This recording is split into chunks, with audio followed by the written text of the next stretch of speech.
বাংলাদেশের জ্বালানিবাহী ৬টি জাহাজকে হরমুজ প্রণালী পার হওয়ার অনুমতি দিয়েছে তেহরান বলে জানিয়েছেন ঢাকায় নিযুক্ত ইরানের রাষ্ট্রদূত জলিল রহিমি জাহানাবাদী।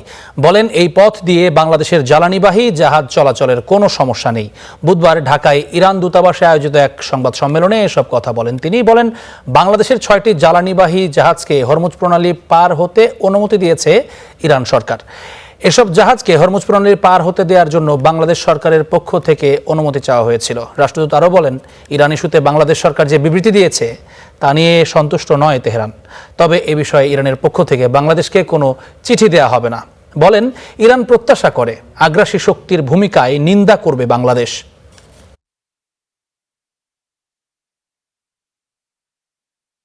বাংলাদেশের কিছু সীমাবদ্ধতা সেটা আমরা বুঝি, কিন্তু তারপরেও এটা তো আন্তর্জাতিক একটা বিষয়। যেহেতু বাংলাদেশ জাতিসংঘের সদস্য, ওআইসির সদস্য, সেই হিসাবে জাতিসংঘ সনদেই আগ্রাসী শক্তির বিরুদ্ধে কথা বলার অনুমোদন দেওয়া আছে।